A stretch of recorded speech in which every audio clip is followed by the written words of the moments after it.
Muy buenas tardes. Mi nombre es Raquel Romero, soy la coordinadora del Centro del Instituto Cervantes en Sídney. Hoy tengo el placer de presentarles la segunda de las conferencias relacionadas con el 5º centenario de la Vuelta al Mundo, de la circunvalación del mundo. Tenemos con nosotros hoy al profesor Alfredo Álvar Ezquerra, que nos va a hablar de Magallanes, o sobre todo nos va a hablar de Elcano. Pero antes de que él pueda tomar la palabra, quisiera presentarles a nuestra directora de Cultura, la directora de Cultura del Instituto Cervantes, Raquel Calella Cañas, que les va a decir unas palabras de bienvenida a todos. Quisiera también comentarles que este acto se va a desarrollar iniciándose con esas palabras de nuestra directora de Cultura, que va a continuar con la entrevista, charla del profesor Álvar. Sin más, yo quisiera dar la palabra a nuestra directora de Cultura, Raquel Calella, para que nos ilustre con sus palabras. Gracias. A todos. Buenos días desde España, desde Madrid. Buenas tardes y un saludo muy especial a todos en Australia, así como a todo el público que nos sigue y que nos ha seguido, ¿no? Por lo que tengo entendido también desde Nueva Zelanda y otros territorios de Oceanía. En primer lugar, debo y quiero agradecer a la Embajada de España su colaboración en la organización de estas jornadas virtuales, por ser nuestro aliado siempre en tantísimos proyectos, pero sobre todo en los proyectos de la conmemoración y la divulgación de uno de los temas centrales de esta primera circunnavegación, ¿no? Como fue el paso por el Pacífico y los descubrimientos en variedad de disciplinas que fueron aportados a la historia. El Instituto Cervantes tiene un compromiso muy firme con la conmemoración de esta gesta que supuso algo tan simple hoy para nosotros, pero tan fundamental entonces como fue esa primera visión global de la Tierra. Además del hecho de demostrar que la Tierra, además de redonda, era esférica, con esta hazaña naval los océanos y los mares pasaron de ser barreras y fronteras para el conocimiento a trazar caminos de intercambios culturales, científicos, comerciales y lingüísticos que seguimos recorriendo incluso hoy de manera virtual como el formato de estas jornadas que hoy clausuramos. Tenemos todavía mucho que hacer. Yo simplemente quiero resumir, aparte de trasladar todo mi agradecimiento, pues un poco la implicación del Instituto Cervantes en esta conmemoración, anunciar que pese a que este año ha estado sesgado por la pandemia, son muchos todavía los proyectos que quedan por acometer, actividades que vamos a realizar.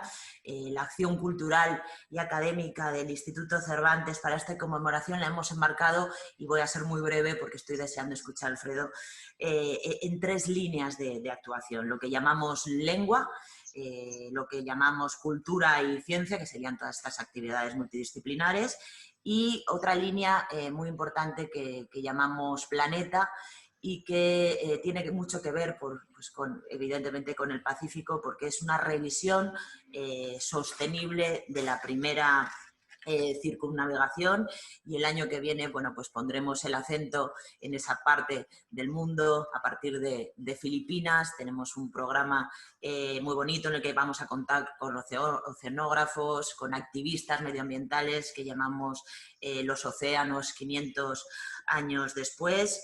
Y bueno, quiero agradecer muchísimo a todos los participantes en las jornadas. Me ha gustado mucho ponerle cara a Tomás Manzón, que seguimos mucho en redes, esa labor tan esencial que hace de divulgación. Y tengo que agradecer de manera muy especial al equipo de Sídney por contra viento y marea, con todas las dificultades, hacer estas jornadas, aunque sea en formato virtual. Agradecer mucho el trabajo de Miriam y especialmente el trabajo de mi compañera y de mi tocaya Raquel Romero, que desde su nuevo destino en Brasilia le da para todo, también para coordinar y presentar estas jornadas. Así que muchísimas gracias a todo el equipo de Sydney, a la embajada, a los participantes. Alfredo Álvarez, siempre un lujo. Así que, bueno, muchísimas gracias y estamos a vuestra disposición. Hasta pronto. Pues muchas gracias, Raquel, por esas palabras, por la parte que nos toca al equipo de Sydney, te lo agradecemos infinitamente. Y vamos, si te parece, a iniciar la presentación del profesor Alfredo Álvarez, al que es muy difícil presentar porque uno tiene que elegir entre que él dé la conferencia o que yo lea su currículum, y entre las dos cosas voy a preferir que él nos hable a que yo lea, pero sí les voy a contar un poco quién es y cuál ha sido su trabajo especial, ¿no? El profesor Alfredo Álvarez es profesor en el Consejo Superior de Investigaciones Científicas, especialmente o concretamente en el Instituto de Historia, que se ubica en Madrid. Su especialidad es la España moderna y en ese sentido ha realizado diferentes trabajos, pero no solamente ha realizado diferentes trabajos vinculados a esa parte de la historia, sino que además realiza actividades de todo tipo vinculadas a la Real Academia de la Historia, de la que es miembro. Ha sido profesor en la Universidad Complutense, ha dado conferencias en infinidad de ciudades alrededor del mundo, casi emulando la circunnavegación de la Tierra de Magallanes y Elcano. Él es un investigador al que las fuentes le reclaman casi todo el tiempo, y en ese sentido su trabajo como biógrafo de algunos de los personajes fundamentales de nuestra historia, ya sea de nuestra literatura o de nuestra historia, es impresionante, y no solamente impresionante, sino imprescindible. Su trabajo acerca de la reina Isabel la Católica o trabajo sobre Carlos V, además de esa magnífica investigación sobre Cervantes y ahora la que yo últimamente he leído sobre el Cano, me parecen geniales. Desde una perspectiva biográfica, pero con una carga científica extraordinaria que hace de esos trabajos verdaderos monumentos de la biografía histórica. Así que, sin más, yo le voy a dar la palabra, pero me gustaría empezar preguntando, a partir de ese último libro que en 2016 yo he leído, de 2016 he leído, acerca del Cano, el personaje que presentas, querido Alfredo, en esa biografía especial sobre Juan Sebastián Elcano, el personaje que presentas no es el héroe que muchos de nosotros habíamos imaginado que era. Es un hombre de carne y hueso, es una persona que tiene sus luces y sus sombras. No se trata de alguien a quien tengamos que idolatrar, ¿no? ¿Por qué o cómo surge esa idea de describir al hombre en lugar de describir la gesta únicamente y enmarcarlo dentro de esa gesta como el héroe de la gesta? Muchas gracias por la pregunta, pero antes de responder a la pregunta quiero agradecer a todos los que se hayan metido en esta conferencia, en esta sesión, su presencia. Lo agradezco de corazón. Sé que ahora en Sydney, al igual que en Madrid, todo es automático, está lloviendo y lloviendo mucho. Creo que en Brasilia no tanto. Verdaderamente el esfuerzo tecnológico que ha hecho el Instituto Cervantes de Sydney lo reconozco, y lo reconozco en Miriam.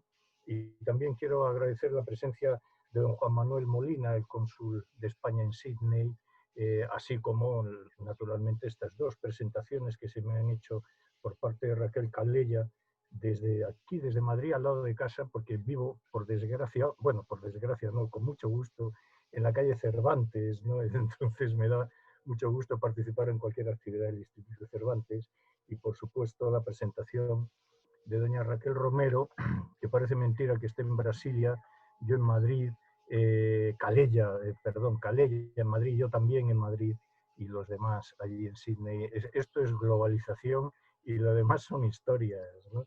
Las dos presentaciones de Calella y de Romero me han abrumado, y como decía Bernal Díaz del Castillo cuando entraban en Tenochtitlán, decía yo, no sé si esto es ensoñación o somos los caballeros de la Amadís de Gaula, pues eso me pasa a mí con esta presentación que me parece una ensoñación. Me he limitado, he tenido la inmensa fortuna, y lo digo de corazón y de veras, de poderme dedicar más o menos a lo que me gustaba de la mejor manera que he podido a lo largo de mi vida profesional, ¿no?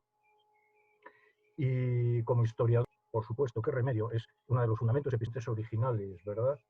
Y entonces, a la hora de escribir sobre personajes del pasado, pues te vas encontrando siempre con lo mismo, es que son seres humanos que verdaderamente son desviados sociales, pero son desviados sociales positivos, que es lo que es un héroe, un desviado social positivo, pero son seres humanos. Lo mismo que Isabel la Católica es una mujer con sus historias y ejerce el poder, por lo tanto es muy difícil que pueda ser santa. ¿Qué le vamos a hacer? Cervantes tiene también alguna cosilla que otra, alguna. Y Juan Sebastián Elcano, cuando empecé a hacer aquella biografía, era un personaje, es y sigue siendo un gran personaje de la historia universal, no de la historia de España, sino de la historia universal, que participa en un motín en San Julián, por ejemplo, y que él tiene un documento propio maravilloso, propio suyo, no de Pigafetta, no de Albo, no de los otros que iban en los barcos y que sabían escribir, sino que él tiene un documento propio casi autobiográfico, bastante autobiográfico, que es su testamento, y en su testamento se dejan traslucir muchas partes de su vida, ¿no? Con grandeza y con humanidad, ¿no? Es un ser humano enorme, pero un ser humano.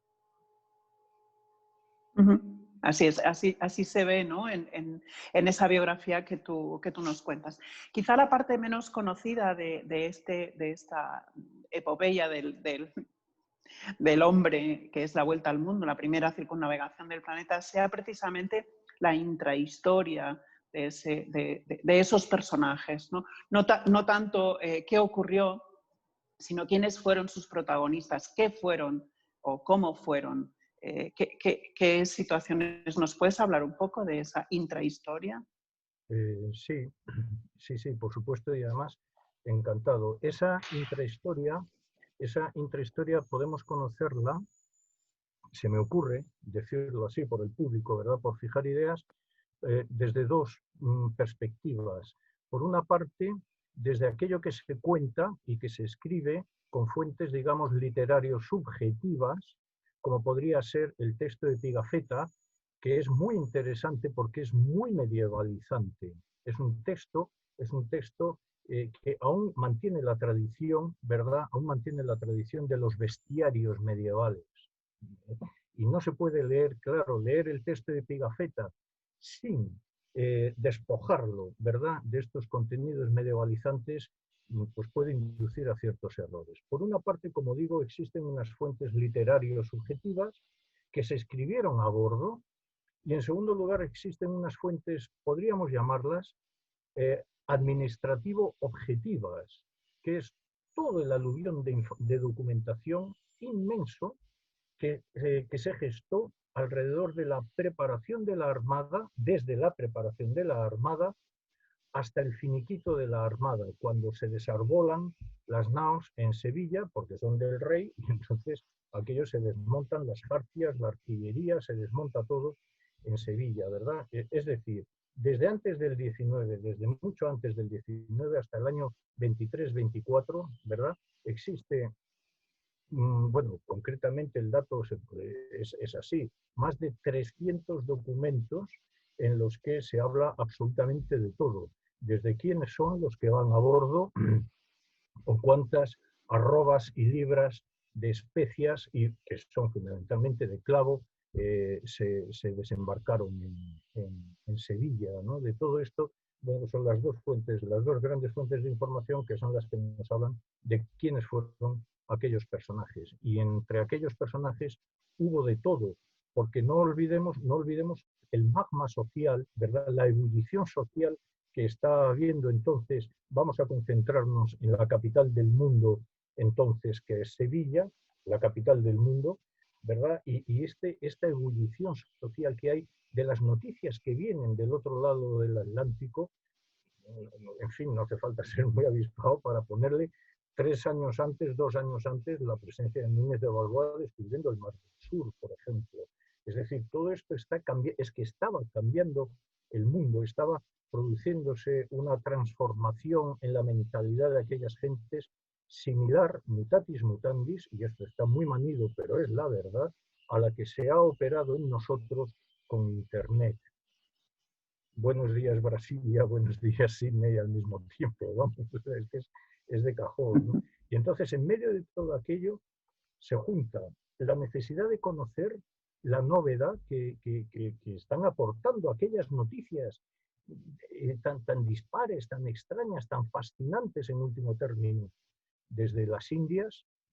En segundo lugar, la necesidad de abrir más y más rutas comerciales, porque no olvidemos que el corte en 1453, con la conquista de Constantinopla, el corte de las rutas del oriente hacia occidente, por la conquista de Constantinopla por los turcos, hace que haya que abrir nuevas rutas. Y es la península ibérica la que se lanza al mar. Los portugueses por África, pero los castellanos tiran primero, claro, por el Atlántico y luego buscan el paso al otro lado del Mar del Sur, y el paso por el norte se intenta y no se ve que aquello es inhóspito todo y no se puede, y curiosamente Magallanes, ¿verdad?, es el que consigue atravesarlo, en fin, y se abre, y ya se abre todo este mundo nuevo y fascinante a aquellas mentalidades que tienen que acabar de pensar que la Tierra es plana, tienen que dejar de pensar que existen monstruos en el mar que se comen los barcos, tienen que dejar de pensar, ¿verdad?, en California, y tienen que dejar de pensar en los mitos de las Amazonas, o los construyen o lo que sea, en fin, es un mundo intelectual y socialmente muy interesante. Y nacen muchas cosas de todo lo que se reflexionó entonces socialmente, y también desde, por ejemplo, las universidades, el Ius Gentium y todas estas cosas, ¿no? Y en ese mundo tan cambiante y tan importante para el desarrollo de la humanidad, ¿quién es y cómo es Juan Sebastián Elcano? Bueno, a mí me gusta imaginármelo y me encantaría, si pudiera convencer a alguien así, ¿verdad? A mí me gusta imaginarme a Juan Sebastián Elcano tan duro como una piedra en medio de un torrente que se lleva todo por delante. Ese torrente es este mundo de novedades de los antiguos que han de dejar paso a los modernos, ¿no? Es un torrente intelectual, económico, cultural, se lleva todo por delante. Y Juan Sebastián Elcano es un individuo formado en los últimos estertores de un mundo que se está terminando. Probablemente él participa en alguna de las campañas en Orán promovidas por el cardenal Cisneros, 1509. Él probablemente participa en esas conquistas del norte de África, quiero decir, para la defensa de la península ibérica contra la segunda invasión musulmana que va a haber.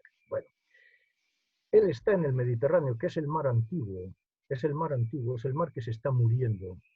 Y sin embargo, él se lanza a esta aventura hacia el Atlántico y más allá, ¿no? Es decir, es un hombre a mitad de camino, como toda aquella generación o aquellas dos generaciones, que está a mitad de camino entre la novedad y lo antiguo, la novedad y lo antiguo. De un carácter durísimo, muy impulsivo, muy terco, porque la decisión, y esto lo demuestra Amazon, vamos, la decisión de continuar por esta ruta y más abajo para no ir tocando tierra por arriba de los portugueses y tal, todo esto es decisión propia suya, ¿no? Y en este sentido, pues es un personaje antiguo en su vida que tiene que transformarlo todo corriendo por lo que él ve, es muy tosco e insisto, le veo como un personaje implacable y duro, muy duro. Pero en el segundo viaje, porque hace una segunda expedición, en la expedición famosa de Loaiza, en la segunda expedición, a él le pasa lo que nos ha de pasar a todos tarde o temprano, que cogió y se murió. Y se murió en alta mar y allí lo liaron en una mortaja y lo tiraron por la borda al fondo del mar. Es tremendo, ¿no? Pero fue así su vida. Tremendo. Claro. Ajá. Sí.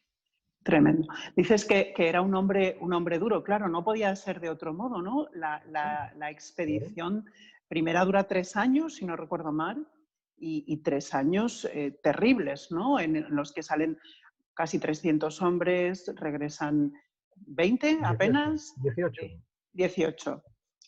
5 barcos, regresa uno. En fin, hay que ser duro para vivir una aventura, ¿no?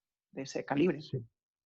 Sí, Romero, y además él no se dio la vuelta como hicieron otros de la expedición aquella, ¿no?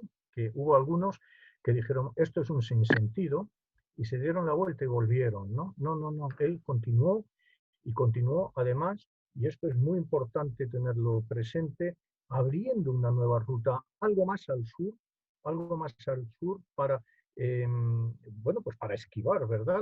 Porque él lleva orden explícita del emperador de que no entren en territorio portugués, ¿no? Entonces, claro, pues, entre la orden explícita y que evidentemente si entras en territorio portugués te van a cazar, deciden ir cuanto más abajo se pueda mejor, ¿no? Bueno, y de hecho, claro, cuando llegan a Cabo Verde y, en fin, allí hablan y todo esto y tal, en fin, la historia de Cabo Verde, allí los detienen, o sea, detienen y salen corriendo y solo se salvan 18 de aquella racia, ¿no? Que les hacen.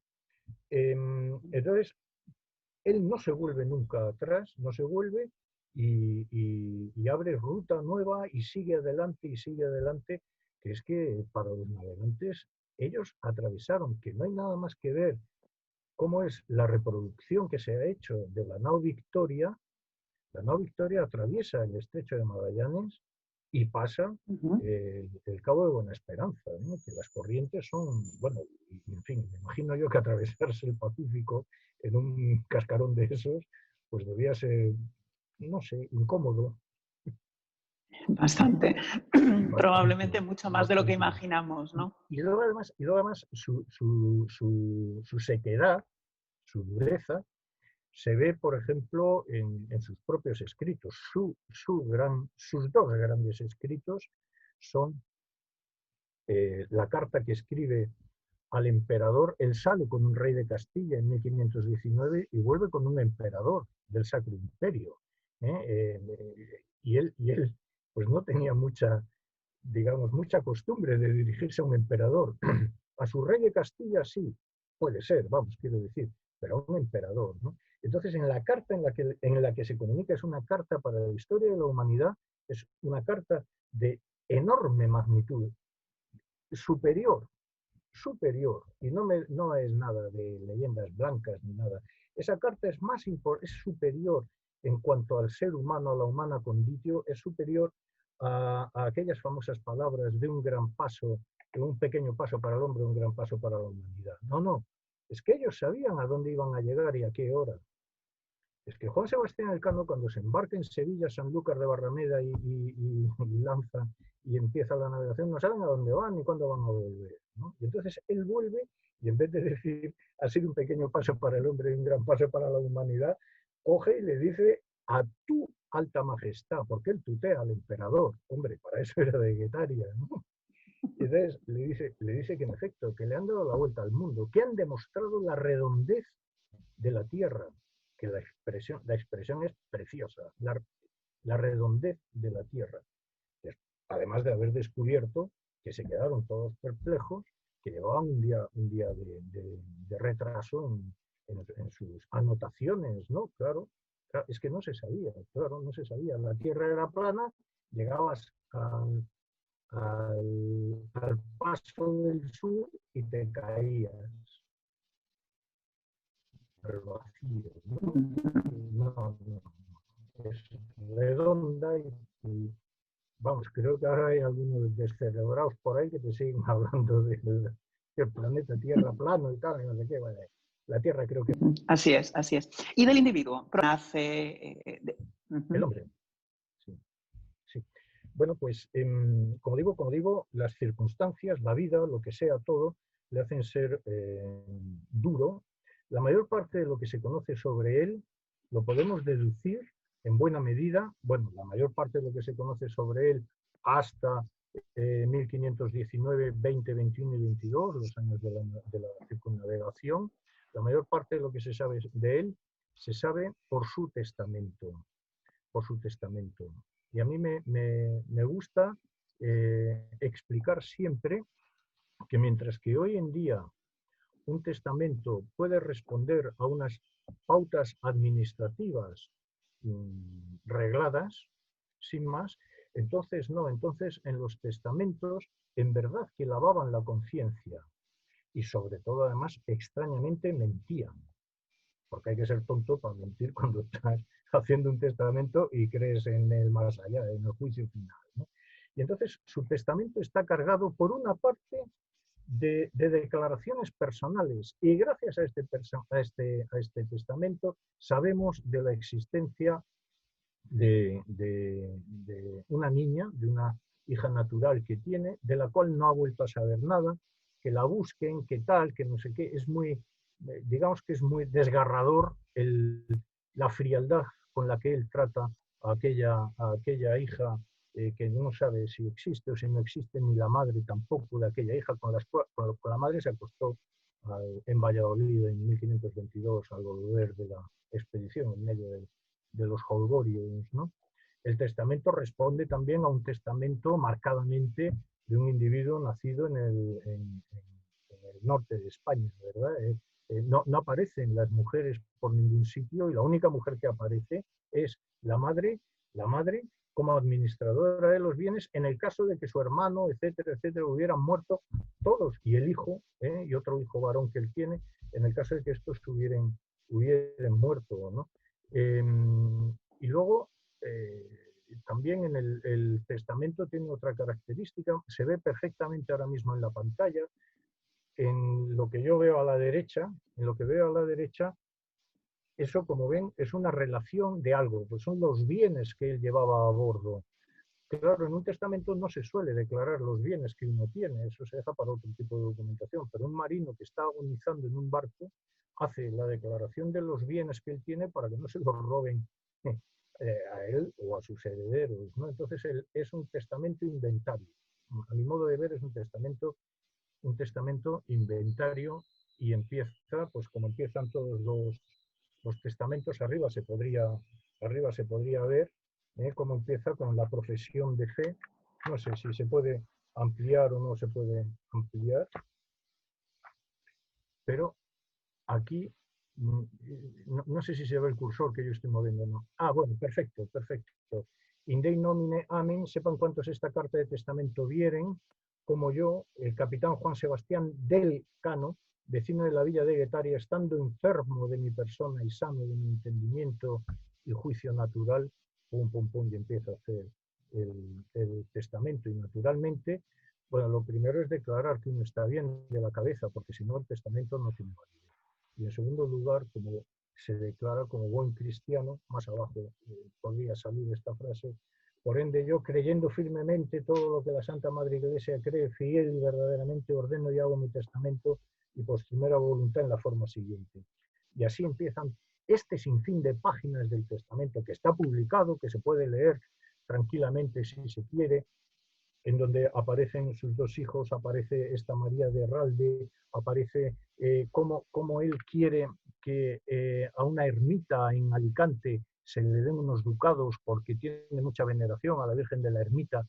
¿Y esto por qué? Pues no lo sabemos, pero sí que sabemos que él anduvo por allí entonces, o que le habían puesto, bueno, en fin, otros aspectos de su vida privada, de su vida pasada, que él lo va recordando, agonizando, insisto, en alta mar en el Océano Pacífico a finales de julio, si mal no recuerdo, del año 22.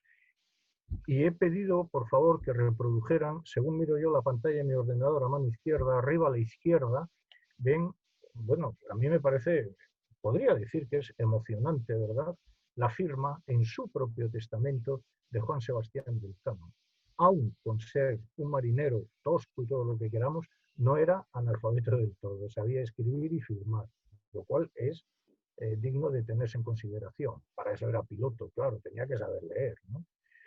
Y como ven, ahí pone Juan Sebastián del Cano, ¿verdad? Y a la derecha aparece la firma de Juan Sebastián Elcano y otras varias firmas, 7 firmas más. El derecho castellano exigía que los testigos fueran 7. Los testigos, para que un testamento fuera legítimo, 7 firmas. Pues bien, de entre esas 7 firmas me gustaría destacar otra vez abajo a la izquierda, eso que pone ahí, espero que lo puedan leer ustedes conmigo, Andrés de Urdaneta. Andrés de Urdaneta. Y esto me lleva entonces a una nueva reflexión, si me permite, Romero, si me permite hablar un segundo de ello.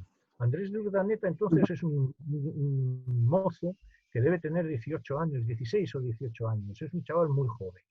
Luego se hará monje, pero de la experiencia de este viaje de 1522, a él le queda la idea de que existe una corriente marítima que da la vuelta, ¿verdad?, desde Filipinas hacia América.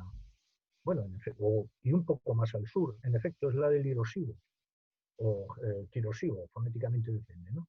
Entonces, es esta corriente la que él, Andrés de Urdaneta, descubre, pone de manifiesto, y es la que se empieza a utilizar para que aquel famosísimo galeón de la China, galeón de Manila, saliera desde la Nueva España, Acapulco, y fuera a Manila, cargara y volviera. Hiciera esta circulación circular, que por cierto, si cogía una calma chicha en alta mar, aquello era para suicidarse, ¿no? Un viaje que podía tardar 2 meses o 3, se podía convertir en una pesadilla, bueno, como siempre, es lo que tiene el mar, ¿no?, que es una pesadilla, ¿no? Es sobrecogedor, es maravilloso, pero es una pesadilla. Pues bien, con esta circulación que se pone en marcha bastantes años después, ¿no?, en los años 60, resulta que ya tenemos unidos sistemáticamente por un barco, ¿verdad?, la Nueva España con las Filipinas, la Nueva España con las Filipinas. Pero es que resulta que desde 1569 salían 2 veces al año las flotas de Indias desde Sevilla a La Habana, y de La Habana iba a una Nueva España, México, y otra a Colombia o Venezuela, a Portobelo. Entonces, estas 2 flotas, que también hacían una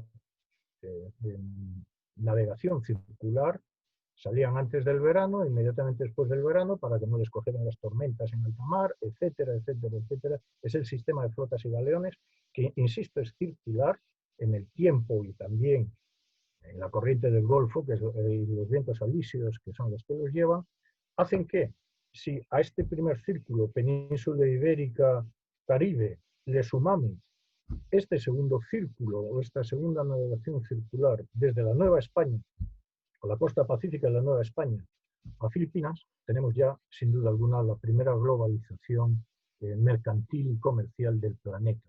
La primera globalización que empezó, fecha cierta, 1569, que es cuando se establece ya sistemáticamente el sistema de flotas y galeones, ¿no? Y esto lo vemos los historiadores, porque sabemos que salían las flotas y que venían, salían y venían, cargaban, descargaban, el istmo de Panamá lo atravesaban a lomos de mula, iban con unas mercaderías de aquí para allá, y esto es lo que hay. Y así fueron llegando, permítaseme la simpleza, las porcelanas chinas a Europa, ¿no? De acuerdo. No sé si he ido por los cerros de Úbeda, que es posible, pero... No.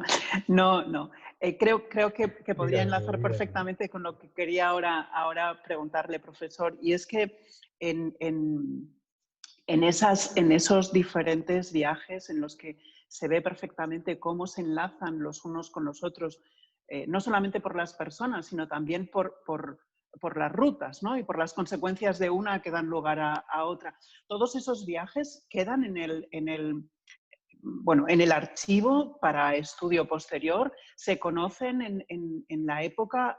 ¿Elcano es un personaje bien conocido para sus coetáneos o tenemos que esperar a conocer realmente su vida y su historia a posteriori? Bueno, fantástica pregunta que me ha vuelto a dar cuerda. No, por una parte, claro, es maravilloso. Se tiene que tener en cuenta que el tráfico comercial y de personas, ¿verdad? El tráfico con las Indias se monopoliza por la corona y desde un punto, Sevilla, y más concretamente, aún desde la Casa de la Contratación. La Casa de la Contratación es la institución que da los permisos de embarque según la legislación que existe y tal, los permisos de embarque, no sé qué. La Casa de la Contratación es la que registra lo que se embarca, es la que registra lo que se desembarca, pero en la Casa de la Contratación también se dan clases y se forma a los pilotos. Entonces, esto ha de tenerse muy claro y muy en cuenta.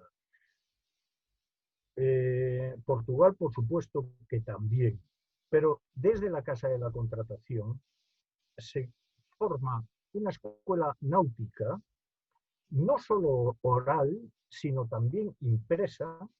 La bibliografía de libros de navegación que hay del siglo XVI español y XVII es inmensa, y en la Casa de la Contratación se entregaban los cartulanos o los mapas o los apuntes que fueran haciendo todos estos pilotos, que a fin de cuentas, al navegar en convoy en el sistema de flotas y galeones, con la flota de Indias y tal y cual, estaban navegando a las órdenes, por supuesto, del rey. Y por lo tanto, a la vuelta, entregaban al rey sus conocimientos. Claro, por esto, la riqueza de informaciones que existen en la Casa de la Contratación, ahora en el Archivo General de Indias en Sevilla, es inmensa. Sí, todo esto se conocía.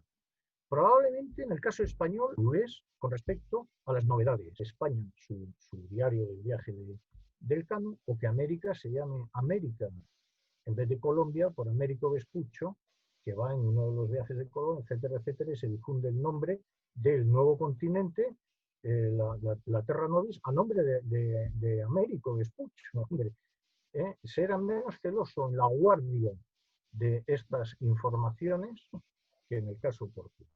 Bien. Todo esto explica, a su vez, que no fuera necesaria la fortificación de las costas, ni atlánticas, ni por supuesto pacíficas. Es que hasta la expedición de Magallanes Elcano nadie había pasado al Océano Pacífico por mar. ¿Para qué se va a gastar dinero en fortificar todo aquello? Claro, cuando lo hace una vez, 50 años después, Drake puede asaltar lo que quiere. Claro, es que nada está fortificado, porque no era necesario. Quiero con esto decir que los mejores navegantes, porque había escuela, teoría y práctica de navegación, eran sin duda alguna los españoles, que estaban acostumbrados a hacer todas estas navegaciones circulares por el Atlántico y por el Pacífico, ¿no? Esto por una parte, es decir, las informaciones sí se custodian y existen en el Archivo General de Indias. Bien. Juan Sebastián Elcano queda olvidado, bueno, no queda nunca olvidado, pero de él no se sabe nada. Quiero decir que cómo se va a olvidar a la primera persona, que fue Juan Sebastián Elcano, no Magallanes, ¿eh? ¿Cómo se va a olvidar a la primera persona que le da la vuelta al mundo? No, esto está siempre en el horizonte. Juan Sebastián Elcano, primus circundidissimi, como le da la leyenda en su escudo, el emperador. Existían algunas noticias de qué es lo que había ocurrido en 1522.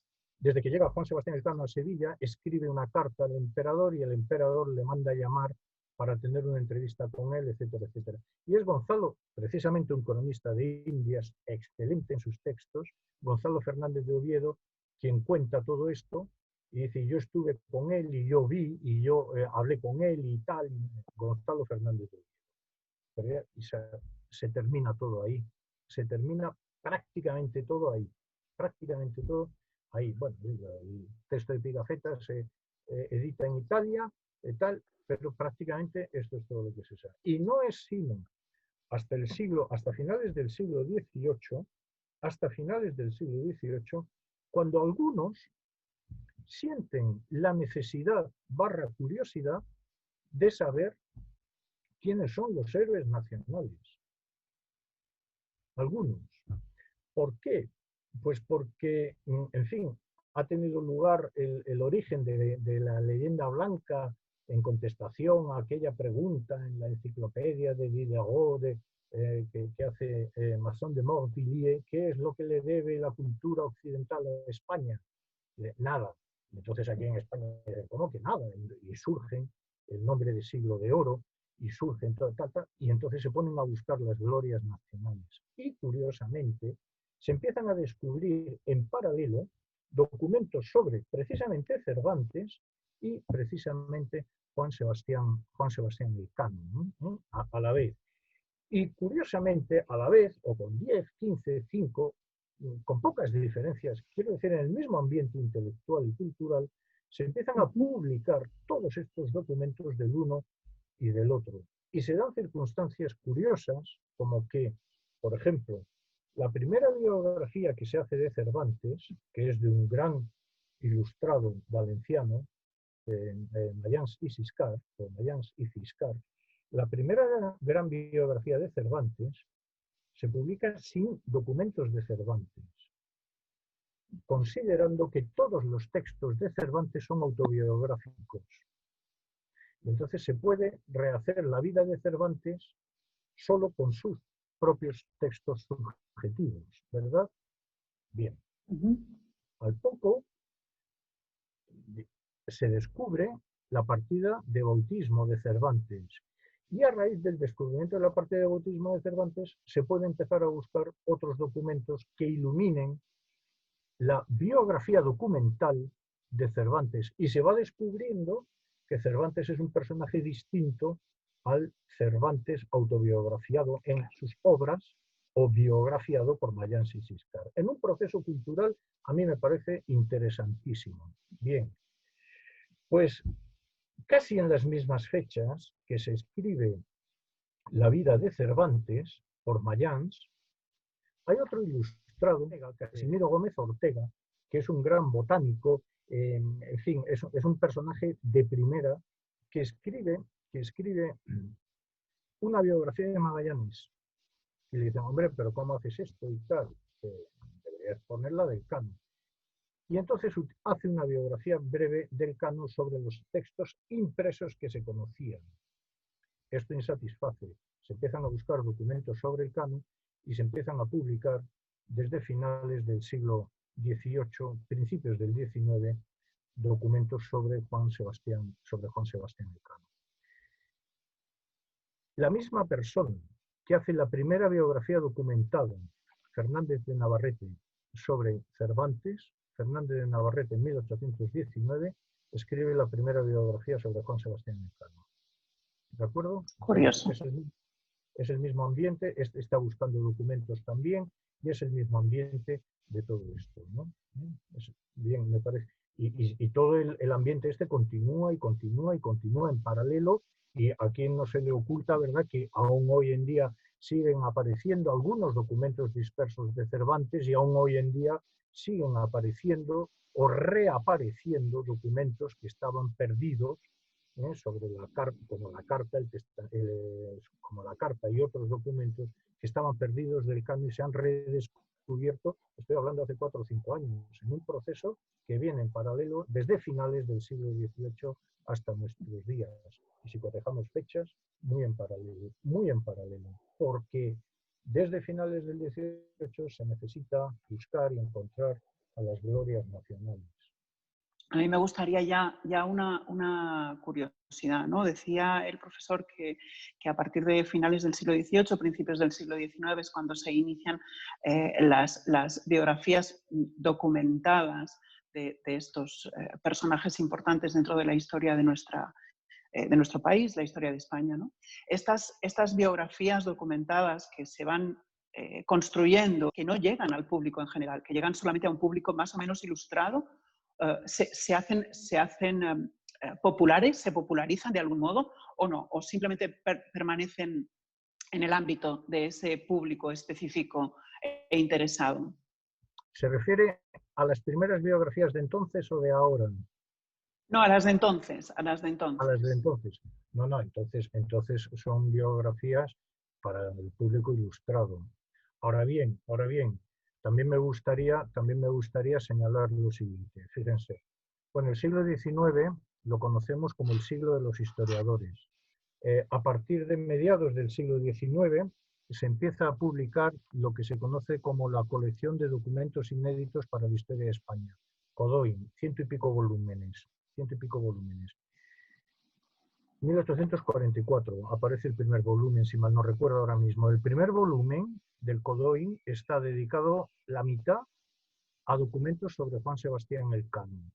Es decir, que, bueno, y volúmenes del Codoin hay en todas las universidades del mundo. Que se precien. Quiero decir que la publicación de fuentes se divulga por todas partes, ¿no? Y esto tiene lugar a mediados del siglo XIX. Y en el siglo XIX se publicaron muchísimas fuentes, muchísimas. Bueno, no voy a dar mucho más la lata sobre otras cosas que se publican entonces sobre el canon. Y en esas mismas fechas, 1844-45, se abren los archivos reales en España para la investigación histórica. Es decir, que es en todo este ambiente de eclosión del conocimiento histórico y de las fuentes de información, ¿verdad? Tiene lugar todo a la vez y tiene a la vez lugar también el redescubrimiento de Cervantes y el redescubrimiento de Juan Sebastián Elcano. Todo se publica. Los documentos y las biografías, la de Fernández de Navarrete y las demás, todo se publica. ¿Qué es lo que llega al público? Pues eso ya no lo sé, pero en fin, yo qué sé, pero todo se publica. Sí, todo se publica. Se imprime todo. Y además por grandes empresas. O sea, el Codoin se publica con el apoyo de la Real Academia de la Historia y en la imprenta real, si mal no recuerdo ahora mismo. Yo le he preguntado algunas cosas, pero a lo mejor ha quedado mucho por contar y algunas cosas por contar que usted considera importantes, así que esos 5 minutos son suyos para terminar esta charla. Bueno, pues sí, queda mucho por contar. No sé. En fin, hemos citado los 18 antes. Existe un documento que es lo que se descarga en Sevilla, con lo cual se paga. Bueno, claro, porque la Armada de Magallanes Elcano, y ya pone una parte del dinero y otra la pone un prestamista de Valladolid, Medina del Campo, Cristóbal de Ar, ¿de acuerdo? Y a este hombre hay que devolverle el dinero que ha puesto en la aventura. Y entonces, yo por curiosidad les podría comentar que a Cristóbal de Haro, para pagarle a Cristóbal de Haro lo que él ha puesto, le dan de las descargas que se hacen de clavo, de las descargas que se hacen de los bienes, se le paga a él todo. Y tengo anotado, en total, son aproximadamente, se descargaron de la nao Victoria en Sevilla, más de 1.100 kilos, unos 1.100 kilos, vamos a decir, 1.100 kilos de clavo. Imagínense la cantidad de en fin, ¿y el clavo para qué servía? Pues para lo que ellos se imaginaran, ¿no? Pero como alimento, pero también como medicina, como se recoge en el Dioscórides. Y de esas 1.100 kilos, me gustaría recordar, fíjese la penuria en la que vuelven estos, que tengo aquí una entrada, se va haciendo una descripción de todas las cajas que van a bordo y las arrobas y libras de clavo que hay en cada caja y a quién pertenecen. Y me encuentro esta entrada, fíjense, 3 años en que deparan, después de dar la vuelta al mundo, 18 que llegan a Sevilla y salen con una caja, hallóse en una caja pequeña que tiene por bosnes 2 suelas de zapatos, un costalejo que pesó 22 libras de clavo. Es decir, todo destrozado, todo echado a perder y tal, pero aquella caja de clavo, el dueño de aquella caja de clavo tenía que en fin, poderla abrir, y entonces le puso 2 suelas de zapato como bisagras a la desdichada caja. En aquel viaje, por cierto, en aquel primer viaje, Juan Sebastián Elcano aparece con cerca de 100 y pico kilos, una cosa por el estilo, 100 y pico kilos de clavo, porque el viaje siempre era una inversión económica para todos. Y por terminar, me gustaría también, claro, ¿qué es lo que trajeron? Pues trajeron clavo. Todas las entradas de la descarga son clavo y más clavo y más clavo. A lo mejor era con lo que le pagaban a Cristóbal de Haro, que era lo más fácil de hacer dinero. Y entonces dices, bueno, pero ¿y qué otros bienes descargaron? Y entonces te encuentras con el desdichado escribano que hace lo siguiente. Otra caja de su majestad, que la llave de ella tiene el capitán, Juan Sebastián Elcano, que dijo que trae mercaderías. Hombre, no fastidies, pero ¿qué mercaderías? Y te quedas con él. Otra caja liada, con una hamaca encima que dice que va con su ropa y otras cosas, pero ¿qué otras cosas? Desdichado, dime lo que es de Antonio de Plegafetes, Pigafetta. Y esto, otras cosas, pero hombre, el viaje, ¿qué otras cosas trajo este Pigafetta? Y otra entrada más, otra caja liada pequeña que entregó el capitán con las muestras de la especiería y otras cosas que traía para su majestad. Pero desdichado, ¿por qué no nos dices que eran esas otras cosas? Y no, ¿verdad? No solo el clavo. Y también, y con esto termino, un costal blanco que dentro de él van 2 costalejos liados que los entregó el capitán, en que van muestras de clavo y canela para su majestad. Porque para su majestad, claro, el capitán tenía que reservar una parte de las especias que trajera, ¿no? Alguna entrada con palo de sándalo y tal, pero fundamentalmente lo que se vio es que se traía clavo de la especiería.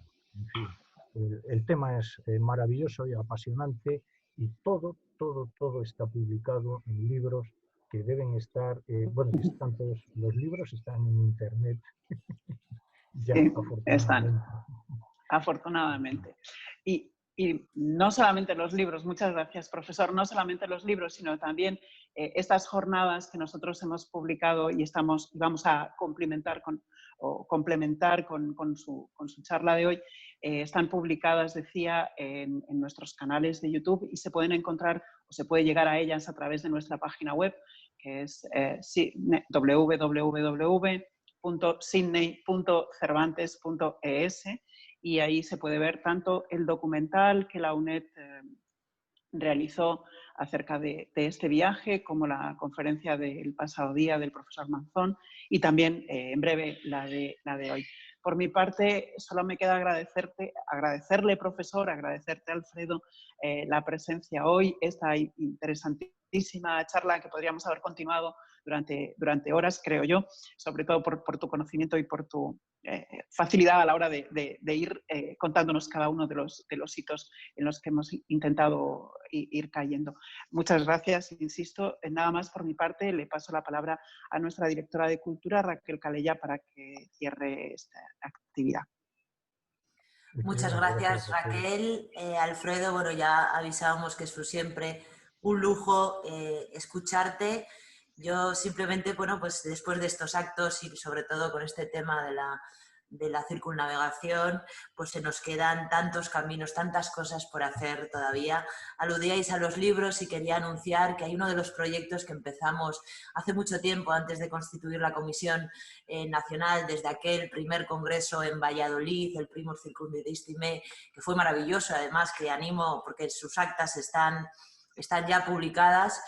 Y eso nos dio a entidades, programadores, una visión de la cantidad, de los múltiples enfoques, perspectivas, temas, ¿no?, que hay a partir de la circunnavegación, y pensamos que era muy necesario desde el Instituto Cervantes y con nuestro departamento de bibliotecas, pues estamos elaborando, ya llevamos año y medio haciendo una bibliografía en español sobre la Vuelta al Mundo. Es muy importante no solo recoger todo lo que se ha publicado en español, bueno, ya sabéis que muchas cosas y muchos estudios se publicaron antes en otras lenguas, pero hay muchas publicaciones, artículos, libros y demás, y también recoger todo lo que esta conmemoración nos está dejando. No sé cuándo terminaremos porque el trabajo es arduo, pero bueno, creo que es importante que recojamos esa bibliografía, hagamos esa gestión de todo ese conocimiento que está generando la conmemoración. Y bueno, y hay otro proyectito que también le quería hablar a Alfredo y comentar con vosotros, que queremos editar, ¿no?, que todavía no existe, es el corpus documental del Cano, que si bien no es muy extenso, igual que está publicado otros corpus documentales, pues como el de Colón, por ejemplo, el del Cano no está, y vamos a rescatarlo y a editarlo, y bueno, estamos muy ilusionados con todavía los proyectos que podamos hacer. Agradezco mucho a los colaboradores, participantes, al público, a Raquel, a Miriam, y bueno, espero que les haya gustado mucho al público. A mí por lo menos estoy muy satisfecha y muy contenta. Pues por mi parte, muchísimas gracias por la invitación. Muchísimas gracias por el esfuerzo que se ha hecho para poder tener esta conferencia global. Yo es la primera vez que hablo al planeta Tierra, que por cierto es redondo, y a la vez. Y en fin, que estoy muy contento y espero no haberles hecho perder el tiempo por mi culpa, ¿no? Absoluto. Me he movido lo mejor que he podido porque me he sentido muy a gusto, claro. Muchas gracias. Muchas gracias. Gracias.